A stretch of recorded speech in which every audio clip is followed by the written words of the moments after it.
But the girl was absolutely sticking to her guns.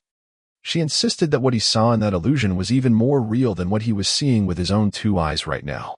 She even emphasized that their family had a divine territory master, and she had personally read the notes he left behind. So Linmu pretty quickly realized there was no way he could lie his way out of this one.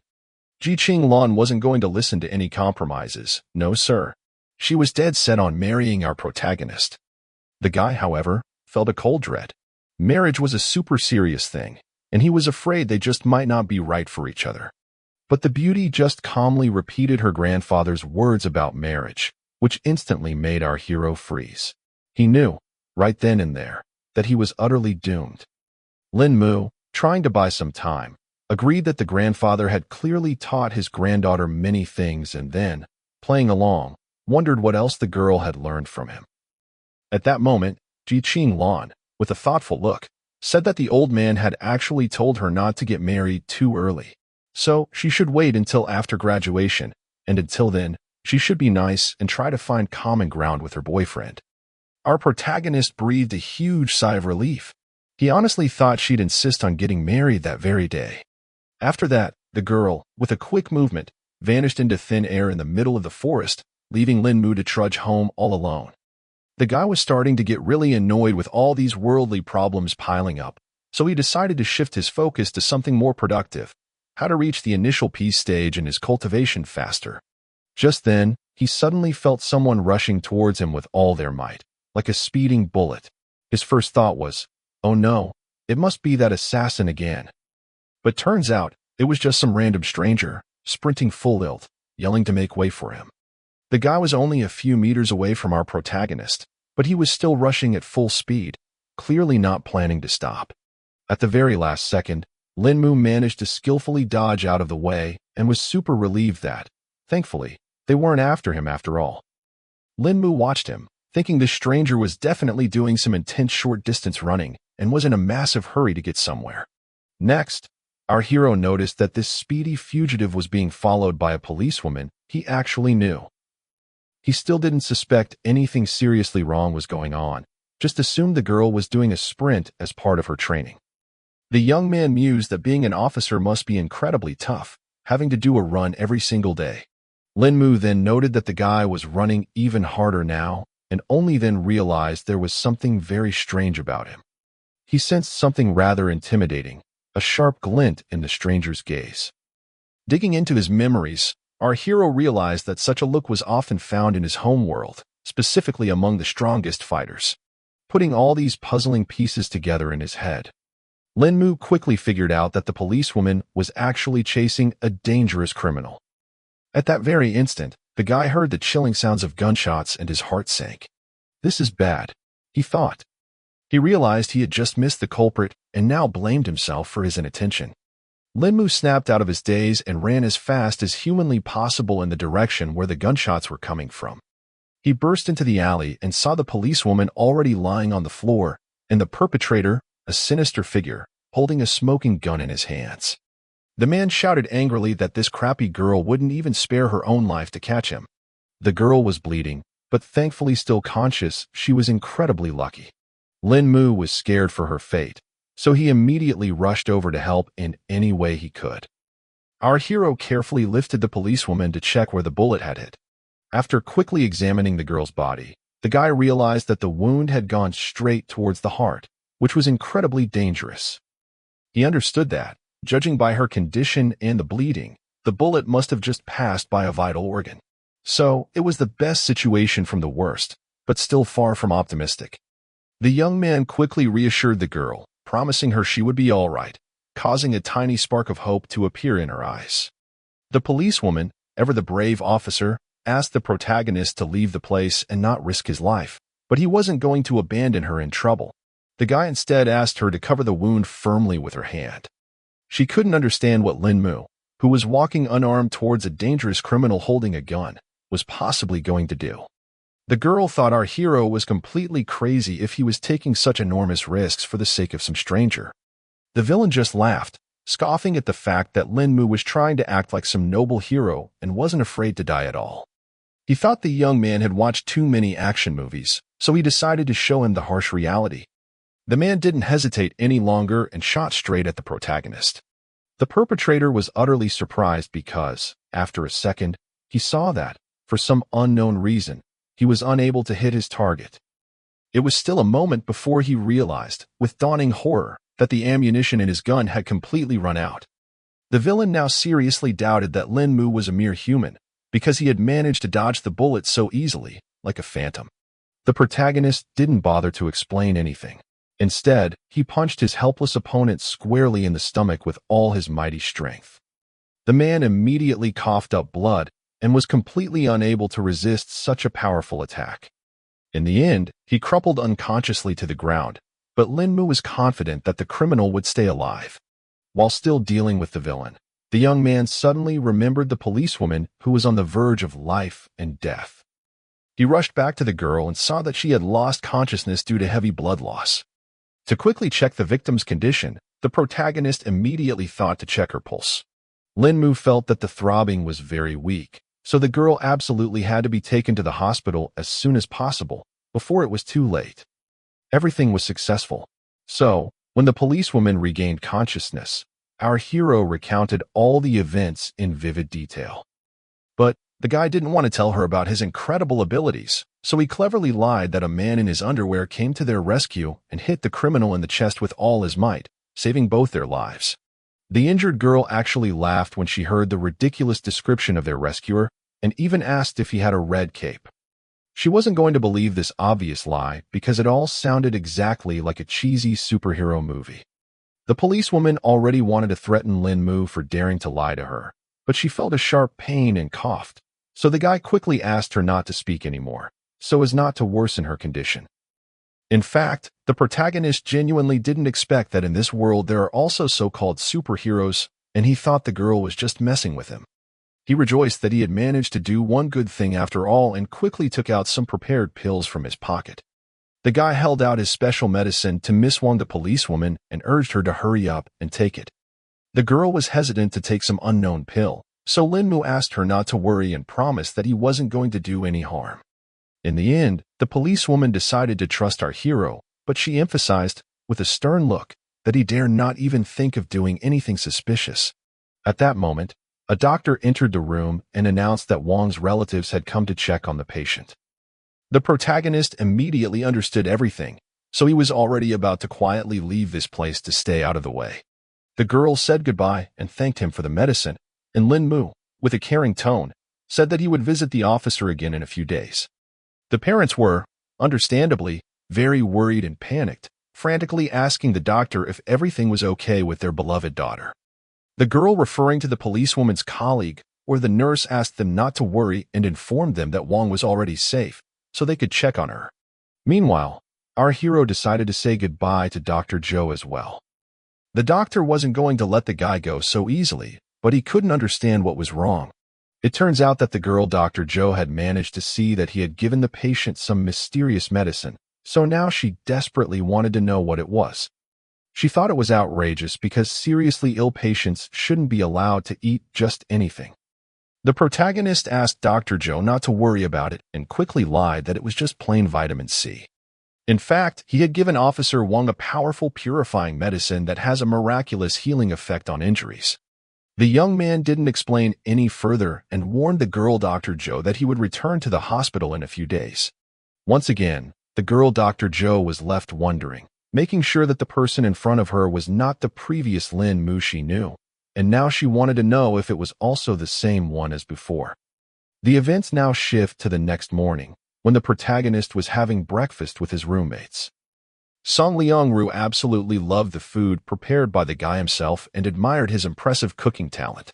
In turn, Zixi, ever the inquisitive one, asked why he had returned so late yesterday, and the young man had to quickly lie that he had just met a former classmate and chatted with him for a long time. The girl, still suspicious, looked into Lin Mu's eyes and asked him if it was really like that, implying he was hiding something. The protagonist immediately tensed up because he realized that his sharp-eyed roommates were beginning to doubt his words. The other friend just laughed it off and told him to ignore their acquaintance because she often liked to ask stupid questions. Song Liangru decided to lighten things up a bit and playfully suggested to her boyfriend that they go out tonight. Linmu immediately remembered that her friends were going to a classmate's birthday party. The girls asked our hero not to worry about these minor details, because they thought they would easily become friends after just one meeting. Linmu was still not eager to go anywhere, so he tried to object, at least a little. The girlfriends, however, emphasized that there should be no objections and had already decisively chosen for the young man that he would spend the evening with them. Within a couple of hours, they were all comfortably seated in the car and headed to the place where the entire celebration was taking place. The girls chatted excitedly about how it had been ages since they had seen their old acquaintance, and they didn't even think she still remembered them. There wasn't a single topic they didn't talk about with their friend in high school, but because of her family business, they had to gradually distance themselves from each other. Song Liangru realized, with a touch of sadness, that there was nothing she could do about it, because they were simply living in completely different worlds now. Toward evening, they had already arrived at the desired luxurious mansion, the grand location for the party. Zixi was sure that they had arrived correctly because the invitation had specifically mentioned a restaurant hotel called Princeton. After that, they went straight into the elegant elevator and ascended to the 19th floor of the building. The protagonist was genuinely surprised that their classmate Sidu Shu was so incredibly rich that she could afford such an extravagant celebration. At that moment, the girl Song Liangru explained that the Situ family had been passing down their immense inheritance from generation to generation for 500 to 600 years, making it quite easy for her to accumulate such wealth. Just then, a pleasant bell sounded, notifying the company of friends that they had arrived at the correct floor. It was quite lively inside, with guests actively discussing various topics, creating a noisy, festive environment around them. Now, the protagonist agreed that this was indeed a noble and wealthy family, because just for a simple birthday party, so many important people had come.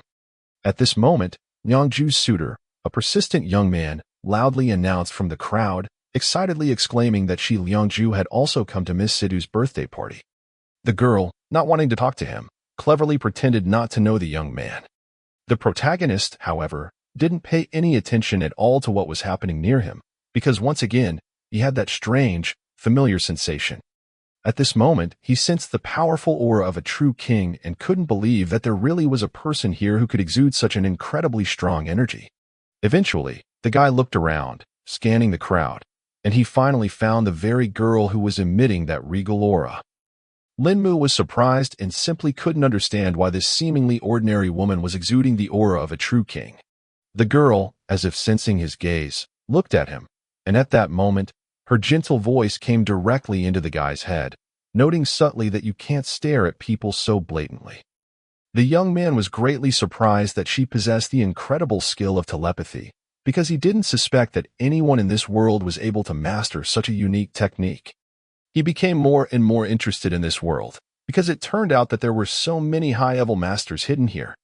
Song Liangru immediately noticed that the guy was distracted by something and asked him what had caught his attention, but he wouldn't tell her and decided to move away to find a place to sit down. Eventually, the group of buddies found a vacant table where they could all be seated. Zixi immediately decided to make a playful comment about Linmu, looking at some maiden and assuming that she must be very charming, given his distracted gaze. At that very moment, the very same beauty herself, Situ Shu, came onto the stage, and her servant asked all the guests for silence. Only then did the girl Zixi realize that all this time, the main character had actually been looking intently at their acquaintance, Situ Shu. In turn, the guy was secretly glad that he was able to get information about this mysterious woman with the aura of a true king. He certainly didn't expect the source of that powerful energy to be Miss Situ herself, the very culprit of the celebration. Meanwhile, the girl herself, Situ Shu, tensed up, because she realized that the young man was beginning to guess about her hidden talents. She began to fear that someone might actually be able to unravel her family's ancient secret. In the end, the birthday girl bravely pulled herself together to thank her guests for taking the time to congratulate her on her special day. The girl wished everyone present a good time and subtly used her hidden powers to charm everyone around her even more, making them feel even happier and more receptive. The guests were absolutely delighted to hear such kind words from everyone's favorite Miss Situ, and once again, wished her a happy birthday with renewed enthusiasm. The protagonist realized that, as it turned out, The birthday girl was also a master of charm, judging by the incredibly strong reactions of all present. Meanwhile, the servant asked all the guests to line up to present the gifts they had meticulously prepared. As if on cue, everyone left their seats at the tables, eager to give their present as quickly as possible. Everyone was talking excitedly about how Miss Situ was simply irresistible, but the girl, with a modest smile, only said that they had too high an opinion of her. There were even representatives of successful companies who clearly hoped the birthday girl would appreciate their extravagant gift. She couldn't stop thanking everyone in attendance for their time in giving such wonderful and thoughtful gifts. The protagonist then, with a confused look, asked his girlfriends where their presents were and why they were still sitting in their seats.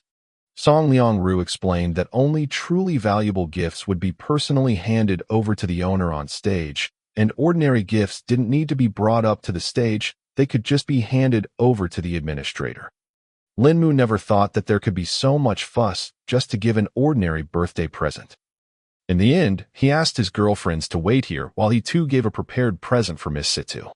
The girls were absolutely shocked by this turn of events, because it was perfectly visible that the young man had come here completely empty-handed. Zixi quickly asked our hero not to do anything foolish, because she was sure he hadn't brought anything with him. The guy was going to agree that it was all a bit silly, but he still wanted to personally give his gift to Sidu Shu anyway. The girl Sidu Shu herself saw Lin Mu as a serious, intriguing threat, so she wanted to see what he was all about. The guards immediately stopped the young man, because they could not, under any circumstances, let a stranger get near their mistress. The protagonist didn't panic for a second and calmly explained that he wanted to dedicate a few words for Miss Situ, emphasizing, with a knowing look, that she could really use it. All the guests started laughing loudly at the fact that he was going to give the birthday girl such a pathetic gift of mere words. Zixi had had a hard time watching all of this, and now she was certain that their friend was definitely overreacting. The girl Situ Shu intervened in this little conflict and, with an air of graciousness, stated that she was extremely grateful to the gentleman, so she was willing to listen to him. In truth, she just wanted to see what this strange guy could pull off. Lin Mu himself was not at all afraid of judgment and ridicule from others, because he was absolutely confident in his actions and the power of his words. He finally said, in a serious tone, that this conversation was not for prying ears, because Mrs. Situ needed to hear the words in person, directly from him. The servant began to be annoyed by this impertinent behavior of the young man, because he had already managed to get the full attention of the birthday girl. In turn, Situ Shu noticed that our hero was far from being a beginner or a simpleton, so she couldn't figure out what he was truly trying to accomplish. The girl asked her subordinates to let the guy get up on stage to talk to her in person. After all, the old servant couldn't go against his mistress's clear orders, so he let Lin Mu pass, who briefly thanked him for the opportunity. The main character quickly made his way to the stage while the birthday girl waited silently, a curious expression on her face, for his unusual gift. The guy was so reluctant for anyone else to hear his words that he quietly whispered the intended message directly into her ear. All the guests were incredibly displeased that the scoundrel was so brazen that he dared to get so close to Miss Situ. Meanwhile, a look of profound surprise slowly spread across the girl's face as our hero came to the end of his whispered message. In the end, Lin Mu explained that this was the pair of words he wanted to give to Miss Situ for her birthday, and hoped that she would truly benefit from them, a cryptic promise. After a second, a bright smile appeared on the birthday girl's face, and she happily thanked the guy for his enlightenment and for this captivating show. None of the guests had yet gotten such a strong, positive reaction from the girl, so everyone was wondering what deep, meaningful words he had said. Afterward, our hero returned to his girlfriends and immediately noticed that they had suspiciously disgruntled faces, clearly upset. A flustered Song Liang-ru explained that the guy had scared them to death, causing them to become very worried about him. Zixi was already thinking that he was going to put on some kind of crazy show here, which definitely wouldn't end well. Lin Mu immediately apologized to the girls for making them worry so much. At this point, the birthday girl herself, Situ Shu, came right up to them and said hello to all her friends. Situ Shu immediately noted that this guy, Lin Mu, who was able to surprise her so profoundly with his present, was their buddy, so she immediately asked them to introduce our hero. Lin Mu immediately stood up from his seat to get to know the girl better, feeling a slight flush of embarrassment. After that, they both gracefully folded their hands in a welcoming, respectful gesture and exchanged pleasantries. Zixi couldn't understand why they were doing this and joked that her friends were portraying martial artists straight from the movies. The main character didn't even know how to respond to that, because it was literally true, so he blanched for a few awkward seconds. The girl Sidushu just laughed off the joke and noted that her friend Zixi remained just as funny. After saying goodbye to her friends, she went straight to the Situ family estate where she met up with her father. The old man turned to his daughter and immediately asked if she had a good time at her holiday banquet. The girl replied briefly that all had gone well and went straight to the subject she wished to discuss with the head of the family. She hugged her father tightly and confessed that she no longer wanted to study in Kyoto and earnestly asked him to bring her back to Dunhai, because she wanted to go to the local university there. The old man couldn't understand what had happened, because earlier, his daughter herself had strongly insisted on going to university in Kyoto. Sidushu looked at him, her eyes sincere, and replied that she just wanted to stay with her dad in Dunhai. This simple, heartfelt answer deeply touched the father, so he no longer doubted his daughter's decision. He hugged the girl tightly and laughed out loud with pure joy, because she really made him happy with those sweet words. It turns out that Shushu was doing all this just to meet Linmu, who was the only one she knew who could point out her 4 hidden flaws. Meanwhile, events shift to the karate gym, where an intense training session was just taking place. A man named Lucien Zaijiro informed his partners that he was going to assault them, playfully challenging them. He let out a powerful martial shout and swung around to deliver his first crushing blow. Even though the other guys were in full defense, it was still incredibly hard for them to hold back such a strong, precise attack. The man's partners were flying in different directions, sent sprawling, because they simply couldn't stay on their feet. In the next second, Lucien Zaijiro, with incredible power, swung his leg and declared, with fierce determination, that he wasn't done with this fight yet. The guys didn't expect things to turn out this way, so they didn't even react in time to their president's rapid actions. The blow hit 2 fighters at once, who barely managed to block it at the very last moment. The man was not at all pleased that they had been knocked down by such a seemingly slight blow. The guys had nothing else to do but simply apologize profusely to the president for their perceived weakness. Lucien Zaijiro didn't stand aside for long and helped his disciples stand up to continue their rigorous training. All the guys didn't mind and quickly got ready for the next exercise. The man also announced, in the most serious tone possible, that it was already time to visit one particular person. Meanwhile, the main character, Lin Mu, did not suspect anything at all and continued to live his usual, peaceful student life. At one of the breaks, the guy had already met his new acquaintance and was very surprised to see her at his university. His friends playfully joked that it had suddenly turned cold around them because that ice girl, Ji-Ching Lan, had come here. It turned out that she was just looking for Lin Mu and wanted to talk to him about some important topic. The guy couldn't understand what had happened and why his acquaintance wanted to step away somewhere with such urgency. Ji-Ching Lan was annoyed that the young man kept asking such stupid questions, so she just took him firmly under her arm and pulled him aside, away from the prying eyes and ears. She emphasized, with a slight huff, that she was not going to eat our hero, so she asked him to just go quietly with her. Meanwhile, the other disciples, watching this unfold, thought that the ice lady knew how to love after all, and they couldn't believe that Lin Mu was able to win another beauty.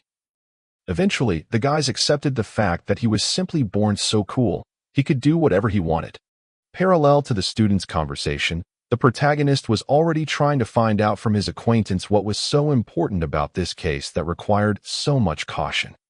The girl explained, her voice a little softer, that her father wanted to meet Lin Mu, so he would go to their house tonight. The young man tensed when he heard such unexpected news and immediately wondered what it was all for. Ji-Ching Lan embarrassedly explained that she had told her dad about their incident, the illusion and marriage talk, after which he, quite surprisingly, said that he wanted to meet his future son-in-law. The protagonist was not happy that she was so quick to tell her relatives about the incident, because they had agreed to wait and keep it quiet. The girl immediately started yelling at him, thinking that Lin Mu had already changed his mind about marrying her. The young man still wasn't in a hurry to agree, because he felt that he couldn't just casually accept such a huge commitment. They were distracted from their rather tense conversation by some stranger who was just looking for Mr. Linmu. After this sudden encounter, the protagonist was walking backwards so fast that the girl couldn't keep up with him. She said that this Yagyu Kojiro had never lost at Tokyo University, so she was worried that the guy just couldn't handle such an opponent. But that news only fueled Linmu's interest. After our hero had been to the temple, he didn't have a worthy opponent to truly try out his new powers, so he eagerly hoped that this Sayajiro wouldn't disappoint him now. The events now rewind back half an hour, to when the young man first met his new rival. Yagyu Kojiro introduced himself as the proud president of the Tokyo University Karate Club and, with a challenging gaze, asked Mr. Linmu to fight him. Ji-Ching Lan was angry that their private conversation had been interrupted, and she emphasized that she didn't care at all whether he was Sayajiro or Xiao anything. Yagyu Kojiro apologized to her but still insisted on a duel and was about to threaten Linmu if he didn't agree. Ji-Ching Lan was very serious, so she asked him what he was going to do to her fiancé. At this moment, Linmu himself intervened, blocking his acquaintance's path, and calmly replied that he was accepting the challenge from the president of the karate club. Yagyu Kojiro then thanked Linmu for the opportunity and informed him that he would be waiting for him at the school stadium at 6 o'clock tonight. In fact, our hero also felt that his opponent was quite strong, but he asked Ji-Ching Lan not to worry about it, promising her, with a confident smile, that he would definitely win. The girl still wouldn't calm down and asked him not to announce such a thing so early in the evening. That evening, there were quite a number of people gathered at the university sports stadium, watching Yagyu Kojiro intently and eagerly waiting for the highly anticipated fight to begin. Yagyu Kojiro himself sat quietly, meditating to gather his strength before the duel. The karate students had heard that the man their president challenged today was very strong, but they were still confidently certain that he was no match for their invincible leader. The girls in the audience immediately took notice when the main character, Linmu, walked into the hall and, with admiring whispers, noted that he was a real looker. The guy walked in accompanied by Ji-Ching Lan, who was very worried about him, so she didn't want to leave him alone for a second. Linmu felt a little uncomfortable because he couldn't understand why everyone around him was staring at him so intently. Karate club members were visibly disappointed when they saw their president's opponent, because by the looks of it, he seemed like a real wimp. Before the duel began, the guy asked one crucial question to Yagyu Kojiro, inquiring why he had decided to make this sparring match so urgent. The club president became even more serious when he was about to talk about the reasons for his decision. He explained that he was a friend of Mr. Li Guanyu and had heard that our hero handled him easily, which clearly showed the high level of his skills. Yagyu Kojiro asked the guy to understand him correctly and emphasized that he was not going to avenge his acquaintance. The protagonist immediately remembered that it was about the same young man who was either harassing or grooming Teacher Song. Yagyu Kojiro thought that Linmu was strong on the outside and strong in heart, so he would genuinely like to exchange his experience in this duel. Now the young man, Linmu, understood the true reason for this challenge, so he decided not to fight at full strength, as it was just an exchange of experience, not a death match. Yagyu Kojiro didn't like it right away, because he wanted his opponent to be unmerciful. Whenever the karateka himself fights, he fights as hard as he can, because it was a simple sign of respect for his opponent. The protagonist heard his opponent's sincere words and readily agreed to exchange experiences in this friendly fight. The club president immediately got into a ready fighting stance and asked the young man to attack first. In the end, Yagyu Kojiro struck first, and this attack was incredibly accurate and lightning fast. Linmu was shocked that his opponent was so strong he didn't even immediately react to the blow. At the very last moment, the young man was still able to skillfully dodge his opponent's lightning-fast fist. Now our hero had verified that this Yagyu Kojiro was indeed much stronger than Li Wugo, whom he had dealt with quite easily. But at the same time, he was sure that this guy was still far from his own power level. Yagyu Kojiro was a very experienced fighter, so he never stopped attacking Linmu for a second, who only had time to place his blocks. Despite the blinding speed of his attacks, the protagonist had no problem effortlessly dodging each one. All the karate students were actively supporting their president, chanting his name and waiting for him to knock out his opponent. Ji-Ching Lan suspected that any inexperienced person would probably think that Yagyu Kojiro was completely suppressing Linmu, and that the latter was now at a disadvantage. But in fact, you could clearly see that the movements of the main character were not chaotic at all. It was as if he was playfully toying with his opponent, testing his endurance. The guy was even able to dodge an incredibly strong leg kick that seemed destined to be fatal. He did agree that it was pretty close after all, because the karate master almost managed to hit him. At this moment, Yagyu Kojiro finally stopped, huffing and puffing, because his strength was running out, and his breathing was starting to hit a snag. He couldn't understand why Master Linmu was only defending himself and assumed that the guy was looking down on him, taking him lightly. Our hero got embarrassed and quickly apologized, explaining that he was scrutinizing his opponent's techniques, which caused him to forget that they were actually competing. The club president was surprised that the youngster had enough time to meticulously learn his techniques while concurrently being on defense. Meanwhile, Linmu got into a fighting stance and, with a confident look, announced that he was finally going to attack his opponent. Yagyu Kojiro, despite his obvious fatigue, bravely prepared to take this blow. He didn't even have time to finish his sentence when he felt a hard, concussive push right in his stomach. Yagyu Kojiro couldn't understand why our hero stopped and didn't continue his attack. Linmu ended up attacking his opponent so hard that he literally flew through the air. Yagyu Kojiro couldn't do anything about it, so he fell to the floor with a resounding rumble, clearly in shame. None of the audience could understand what had just happened, because they only had time to see our hero suddenly appear in front of the president of the karate club, like a ghost. Ji-Ching Lan was also shocked by such an amazing speed from her future fiancé. Yagyu Kojiro himself couldn't understand what had just happened either, and now tried to get to his feet, struggling. He realized he had been careless in this battle and gathered his last ounce of strength to finally stand up. Our hero, Linmu, was surprised that his opponent could no longer get up, even though he had only released a small amount of chi. Now the guy was disappointed, because actually, in this fight, he had wanted to truly test his accumulated power, but now there was no such opportunity. For his part, Yagyu Kojiro was not going to give up, even though he had already clearly realized the massive gap between himself and Master Linmu. Yagyu Kojiro fighting spirit was still at an all-time high, so he confidently shouted that he wouldn't give up so easily. The protagonist was surprised that his fighting spirit had suddenly risen so dramatically, but he was sure that it was all useless. Yagyu Kojiro was already about to deliver another crushing blow and finally wanted to hit his opponent. He was sure that this time he was bound to achieve his goal. The fighter made one accurate lunge forward, but ended up feeling like he hit nothing. Yagyu Kojiro was shocked by this turn of events and couldn't understand how this was even possible. It turned out that the main character had just grabbed him by the shoulder, so now Yagyu Kojiro couldn't figure out what kind of incredible person he was. Linmu replied briefly that he was the same kind of person as his rival, but he was just studying at Dunhai University. The young man decided he was going to act tough, so he apologized to his opponent. Grabbing Yagyu Kojiro firmly by the shoulder, our hero tossed him aside in a sharp, almost effortless motion. After that, Yagyu Kojiro's head hit the floor with a dull thud, and now he definitely could not continue this fight. The president of the karate club was left utterly convinced that the protagonist definitely had inhuman strength. After that, the protagonist went to the Ji family mansion and was already there by evening. The girl's grandfather immediately inquired what plans our hero had with Ji-Ching Lan. Linmu didn't know how to answer this question because he didn't have any specific plans at the moment.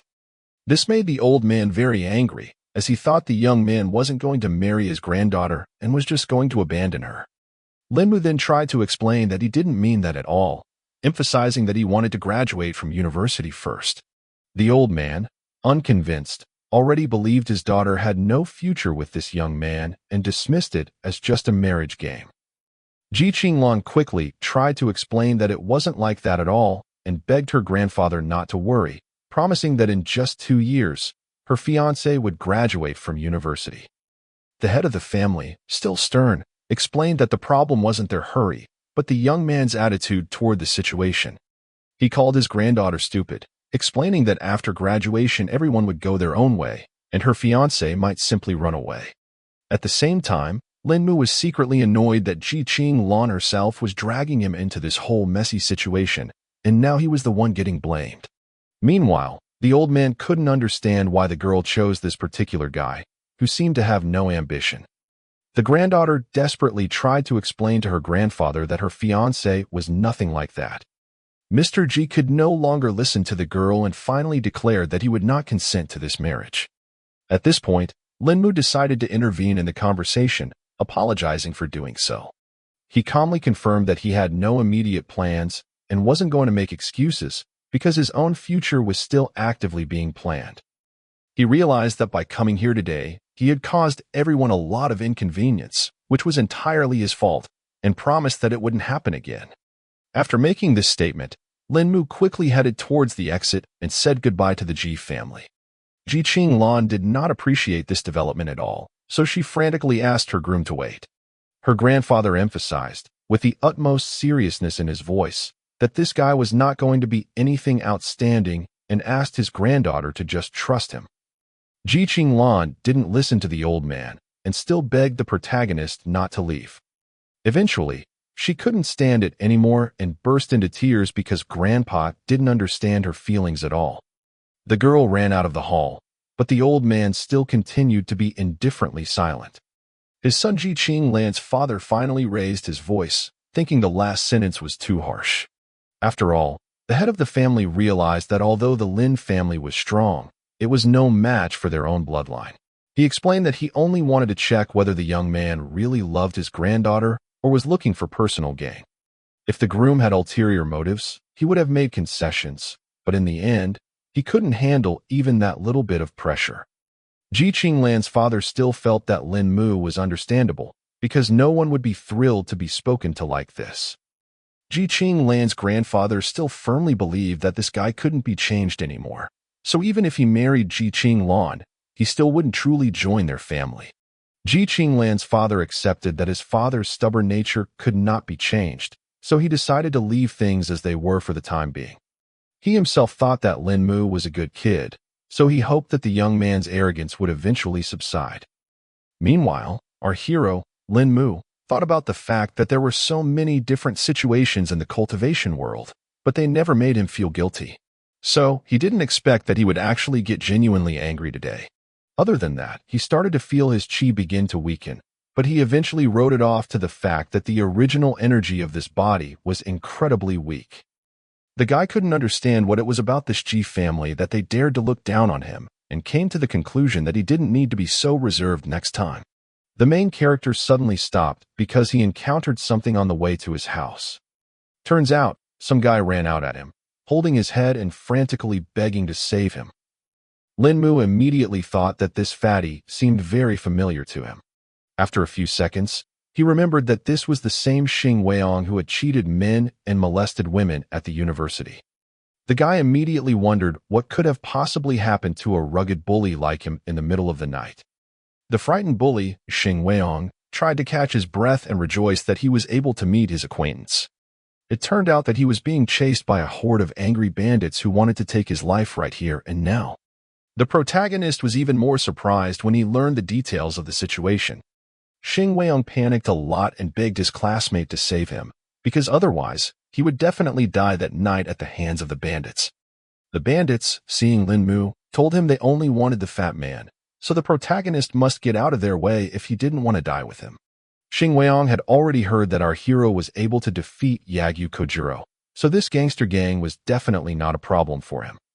Lin Mu was actually excited about this opportunity, because he was just in a bad mood today, so he could perfectly blow off some steam on these bullies. The bandits didn't expect this kid to act this way. They thought he had had enough of life. Lin Mu explained that it was his classmate, so he had to help sort out the problems and just couldn't stand by.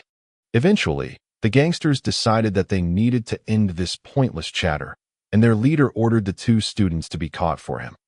They advised the young man not to be so ignorant and arrogant, and sarcastically agreed to help the protagonist if he wanted to die so badly. Lin Mu felt that bullies of this level would not give him any trouble, so he was not worried at all about the outcome of this fight. Xing Weiyang still asked the guy to be careful because these guys kill people without even blinking. Such information only fueled the interest of the protagonist, who was looking for a worthy opponent for himself. The young man stepped forward confidently and prepared to teach the bullies a cruel lesson that they would remember for a long time. He wanted to beat them half to death because he was sure that only then would they be able to understand something. The bandits didn't wait any longer and had already swarmed towards the protagonist, who was concentrating the chi in his body to definitely win this fight. Linmu put all the energy in his hand to teach his opponent a lesson, who was the very first to run in front of his partners. The guy threw his arm forward sharply, taking a steady stance, his palm open like a human shield, ready to turn into a weapon at any moment. The end result was that the bandit flew off to the side without ever reaching his target. Xing Weiyong was still very worried that by doing so, the protagonist was taking a great risk and could make an irreversible mistake. The young man himself was not afraid at all, because his techniques were strong and accurate, so the bandits flew away from him in different directions. After that, Lin Mu breathed a sigh of relief because he had succeeded after all, and it gave him confidence. In turn, the fat man couldn't believe his eyes, because everything looked like a scene straight out of a martial arts movie. The next day, after the showdown with the bandits, the protagonist was calmly walking through the streets of the city and heard someone calling him. The guy couldn't figure out what was going on, so he turned back around in surprise. Turns out it was the same fat guy, Xing Weiyong, who had decided to profusely thank his savior and promised that he could now solve any of his problems. It wasn't difficult for the protagonist, so he was embarrassed when he heard so much gratitude, but for Xing Weiyong, it meant a lot, because his life was on the line. Suddenly, Xing Weiyong fell to his knees to show his respect for Lin Mu and promised to always follow Big Brother. Lin Mu asked his classmate to stand up, saying it was too much, and then asked why those people were chasing him that night. Fatty said that the bandits were from Njia, where he had insulted the leader of that group named Pai Hanqing, causing him to bring the trouble on himself. At that moment, two hurrying guys were passing by them, saying that there was some kind of spectacle going on near the school gate. Xing Weiyong grabbed one of them and wondered what it was that the disciples were in such a hurry for. Then the students said that their ice girl, Ji Qing Lan, was going to fight someone, and they rumored that her opponent was some other beautiful girl. The protagonist was surprised to hear this because he would never have thought his acquaintance could pick a fight with someone. Fatty also agreed that it would be a good sight, so he suggested that Lin Mu go and look at the sight. The guy replied briefly that he was in no mood at all to engage in such entertainment, so he asked his classmate to go there alone. Xing Weiyong realized that our hero didn't have any important things to do anyway, and this way he would at least have some fun, so he forcefully dragged him along with him. Lin Mu had no choice left, so he asked his friend to at least not drag him, because he could walk on his own. None of the students could figure out what had happened because the two girls had been tensely standing opposite each other for a long time. Everyone around them already wanted to see a real fight, so they began to whip up their opponents. At this moment, the protagonist and his escort in the form of Xing Weiyong began to make their way through the excited crowd. In the end, Lin Mu saw that Ji Qing Lan's opponent was the familiar Sister Situ. The girl herself also didn't seem to expect to meet the protagonist here, so she turned around sharply when she heard a familiar voice. The guy immediately inquired why his acquaintance had come to this university. Situ Shu completely forgot about her rival in a couple of seconds because she wanted to say hello to our hero. Everyone around was shocked when they realized that even this girl was familiar with the protagonist and couldn't understand why he was familiar with all the beauties around. Ji Qing Lan immediately approached the guy and asked him to be careful because she didn't trust her rival at all. It turns out that Situ Shu was asking about Lin Mu's whereabouts, causing Ji Qing Lan to suspect that she had some kind of score to settle with him. Miss Situ herself noted, with a slight smirk, that our hero was a great success among women, since he was protected by such beauties. The guy tried to explain to Ji Qing Lan that they were acquainted with this girl, who wasn't a bad person at all. Meanwhile, Xing Weiyong began to disperse all the gawkers and shouted to them that there was nothing more to see here. Now they could talk normally, and the protagonist inquired why Sister Situ had come to Dunhai University. The girl told him that she had just transferred here from her past Kyoto University. Ji Qing Lan had heard that Kyoto University was the best university in China, so she couldn't understand why she would turn down such a prestigious institution and enroll here. Situ Shu bluntly replied that she wanted to become classmates with Lin Mu and ask him for some advice. The next day, All the guys at the university had already learned about the new beauty who recently transferred to them. They were looking at Situ Shu's photo and speculated that their university's current beauty's position could easily change because she had a worthy rival. Meanwhile, all of our heroes' neighbors, having met their old acquaintance, gathered in the dining room and discussed where that strange girl could have come from. Song Liangru told them that Situ Shu's rival was Ji Qing Lan, who was known as the Snow Queen at the university. Hearing such a nickname, the girl immediately assumed that this beauty was apparently very arrogant and indifferent. Maybe that was true, but for the main character, Ji Qing Lan tried to be nice and even brought a bento for him to eat together. Linmu thanked her for taking such care but informed her that he wouldn't be able to eat that much food. Zixi pointed out that the girl Ji Qing Lan only treated her lover like this, and she would have frozen the others on the spot. Now Situ Shu realized that this beauty Ji Qing Lan was her friend's Lin Mu's rival in love. The girl Situ Shu was greatly embarrassed when she heard such an assumption and asked them not to say such nonsense. The other girlfriends also started trying to convince her that there was no reason why they could like the main character, but it all didn't sound particularly convincing. Situ Shu laughed with this reaction from the girls and told them not to worry because she was just kidding. Meanwhile, Lin Mu was approached again by some stranger who was looking for him. Ji Qing Lan immediately became angry because someone dared to interrupt their conversation. The man apologized for the interruption in their meal and explained that their master wanted to discuss something with Mr. Lin. The guy immediately noticed that the stranger was big but didn't look like someone looking for a fight, so he calmly asked who their boss was. Ji Qing Lan wondered why their master didn't come here himself to talk to Lin Mu.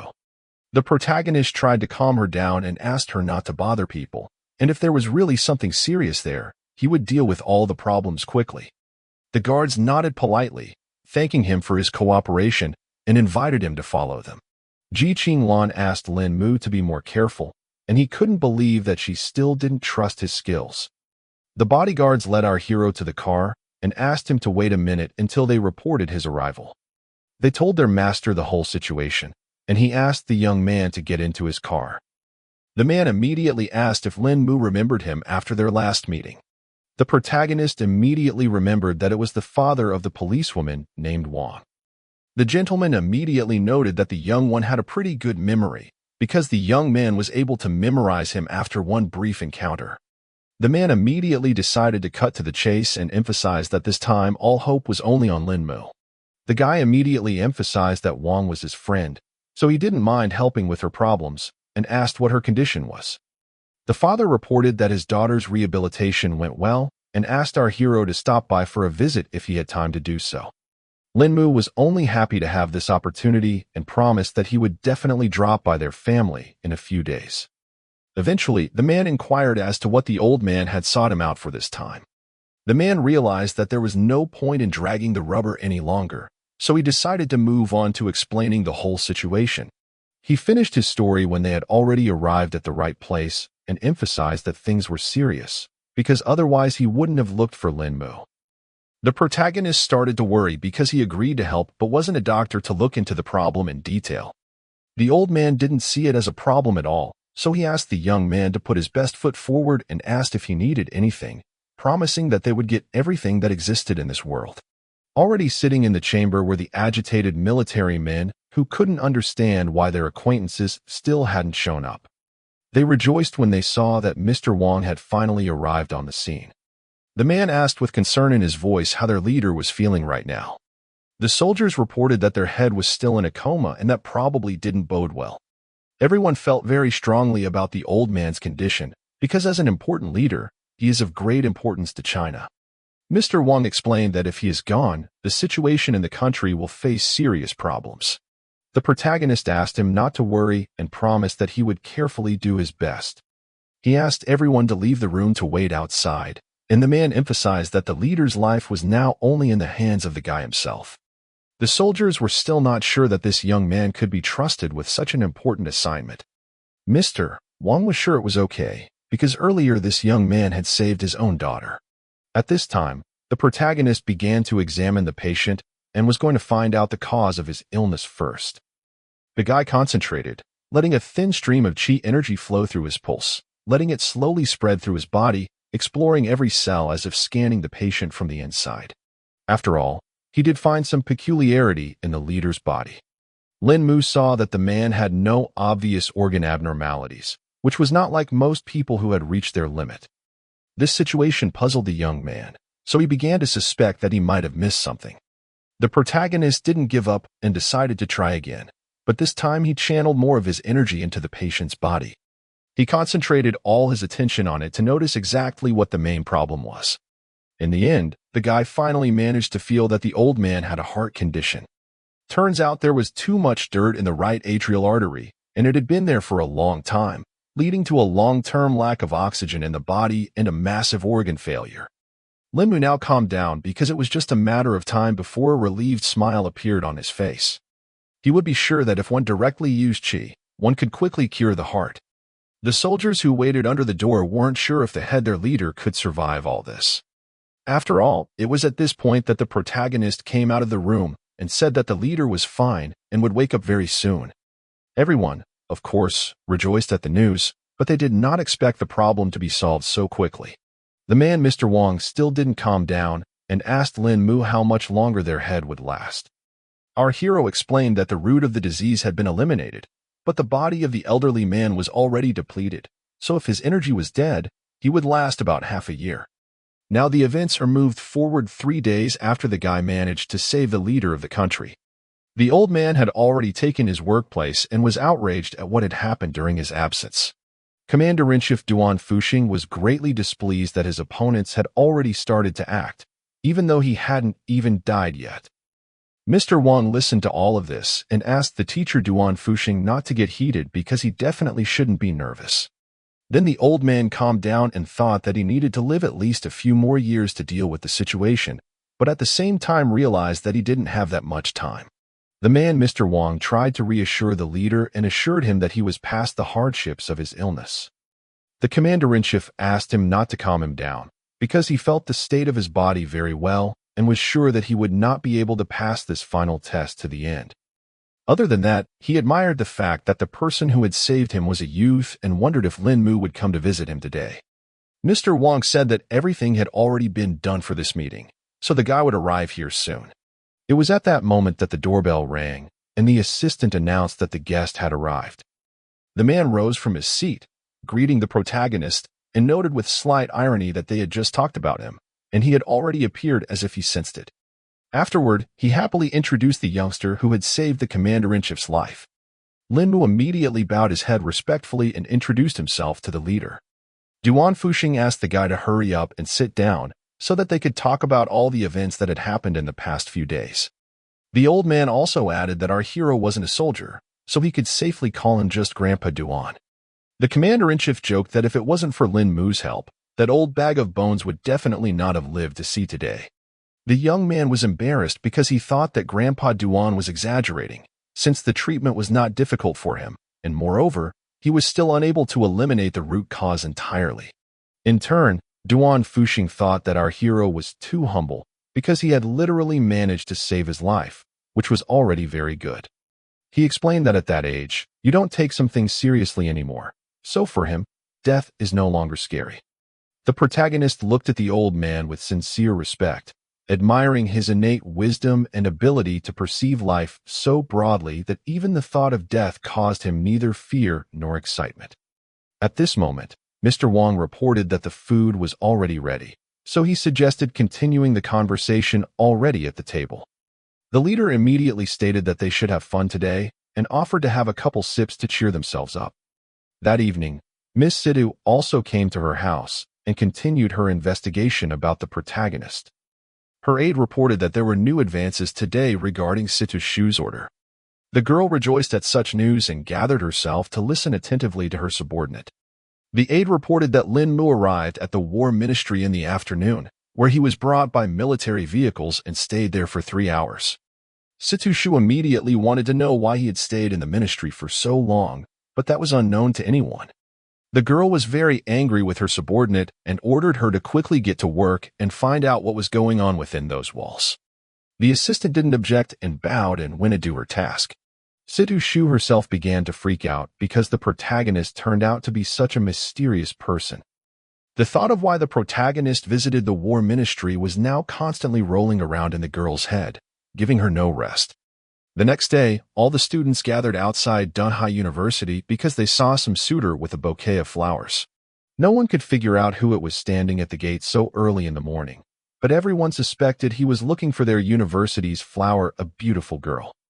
Everyone was already waiting to see some kind of spectacle and expected it to be hot right now, but this guy's sweetheart still hadn't arrived. Next, the students saw the latest model Lamborghini stop near the entrance and couldn't even guess who it belonged to. It turned out to be Sidhu Shu, who had yet to realize what was happening at the university gates. Seeing the huge crowd, the girl couldn't understand why everyone was gathered at the entrance so early today. The guy, noticing the girl he wanted, instantly became animated, clutched the bouquet tighter, and rushed towards her. She was greatly surprised when she realized that it was her acquaintance named Yin Lanqi. She couldn't understand how he ended up here. The guy explained that he couldn't leave the girl and hoped she would like these oriental blue roses.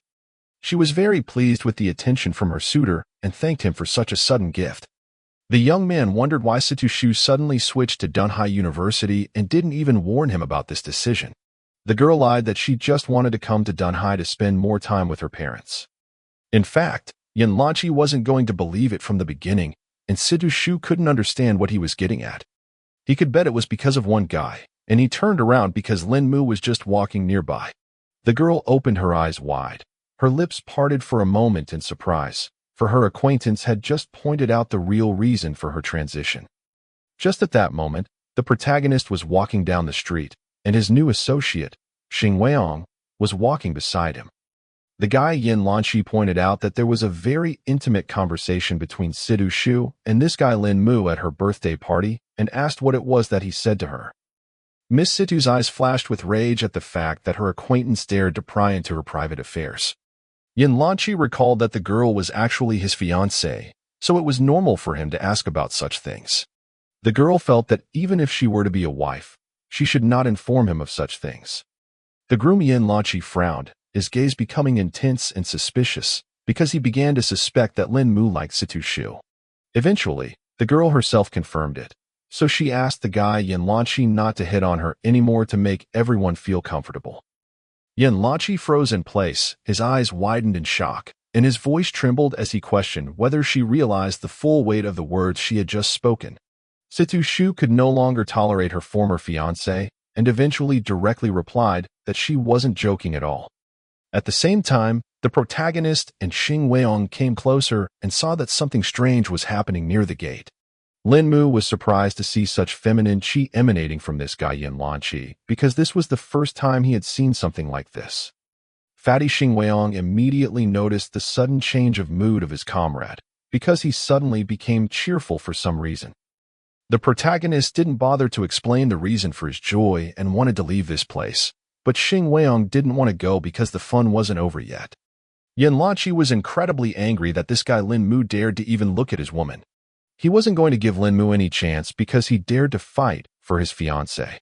In the evening of the same day, the protagonist couldn't figure out where the fatty Xing Weiyang had brought him because it all looked rather mysterious. Xing Weiyang asked his comrade to calm down because it wouldn't be long before he would find out all the details. At the entrance of the place, they were met by two guards who opened in sync and kindly greeted their guests. The guy eventually assumed that a friend had decided to bring him to some charity dinner. Lin Mu would never have guessed that his comrade was interested in charity projects. The fat man proudly announced that this was not just a charity dinner and said that it wouldn't be long before our hero found out everything. They walked a little further, and at that moment the protagonist felt some strange sensation on his hand. The main character couldn't understand what was happening because a ring from the past world suddenly appeared on his hand. Xing Weiyang immediately noticed that something strange was happening because his comrade had turned pale for no reason. The young man tried to hide his hand and asked if there was a restroom, lying that he must have eaten something wrong. The fatty replied that the restroom was in front, and then Lin Mu asked him to wait here for a few minutes. The protagonist quickly ran into one of the available booths and tried to somehow solve the problem with the ring that had suddenly appeared. The guy examined his hand carefully and tried to figure out what could have triggered it. Lin Mu realized that the ring wanted to break free, and if he didn't suppress it, the consequences could be unimaginable. To obtain this talisman, He almost died in the cultivation world, so there shouldn't be any more mistakes here. Suddenly, the protagonist heard some familiar female voice directly addressing him. It turned out that it was Situshu who had unknowingly appeared here. Our hero nervously clutched the hand with the ring and emphasized that it was actually the men's room. The girl didn't see it as a problem because there was no one here and was also surprised that Lin Mu had decided to take an interest in charity. Lin Mu in turn explained that the fatty had brought him here and also asked if Miss Situ had any important business here. She did not explain the reason for her visit for this evening and immediately said that that man in the morning misunderstood their relationship with our hero, but the girl was going to deal with the situation. The guy immediately assumed that the guy outside the university gate Yin Lanqi was asking for his acquaintance's love. Situshu could no longer stand the fact that he was so blatantly pretending, because she was sure that he had also noticed Yin Lanqi's murderous aura. The protagonist agreed that he had captured this energy but couldn't figure out what to do with the information. The girl was still very excited because she knew that her ex-fiancé was too good at tricks, so she had to be very careful in a fight with him. Previously, Lin Mu hadn't even suspected that Miss Situ might be worried about his safety, which flattered him greatly. Situshu sighed heavily and admitted that she wouldn't have done all this if it wasn't for the main character's instructions for her birthday. At the end of their brief conversation, the boy thanked his acquaintance for these warnings and promised to be careful. The girl declared that she had said all she wanted to say and once again asked our hero to take care of himself. They ended up walking out of the men's room together, which looked pretty weird. The protagonist felt the most embarrassed possible about the fact that other people saw it. One guy noticed that the couple was in a big hurry and immediately assumed what kind of brazen things they were doing in the restroom. Meanwhile, on stage, the charity auction had already started, and the bid had already reached 10 million. The moderator began counting down for that price to become the final price for that lot. He then solemnly lowered the gavel and announced that the last named amount was final. It turned out that the owner of this item was Miss Lin, so the host thanked her for helping with the charity. Lin Mu had no idea that such a vase could be sold for 10 million, and his comrade Xing Weiyang explained that everyone here was a rich person willing to spend money on charity. The presenter then introduced the next lot, which turned out to be an ancient orange necklace, the value of which is that it is impossible to know the age of this artifact. Some experts have tried to use the C14 method for identification, but the composition of this necklace has never been recognized. They also say that nothing in the world can damage this jewelry. The main character froze, scrutinizing the item, his eyebrows shifting in deep thoughtfulness, while Xing Weiyang didn't really believe this information. The guy noticed that his ring's reaction had gotten even stronger since the necklace had appeared. Lin Mu began to suspect that there might be some connection between the two pieces of jewelry. The first to bid was a gentleman who was willing to buy the necklace for 5 million. Xing Weiyang was surprised that someone was willing to pay such a huge sum, and our hero was still sure that the prices would still rise. The host saw that Mr. Lu was the first to offer the first bid and asked if anyone else wanted to fight over the lot. The next to enter the fray was a girl who offered 6 million for the necklace. In just a couple of seconds, the price had already risen to 15 million and wasn't going to stop. The fight for the artifact was also still not leaving Mr. Lu, who eventually raised the bid to 20 million. The presenter immediately turned to the other participants and asked if anyone had more to offer. Xing Weiyang couldn't believe that someone would be willing to give such money for a stupid necklace.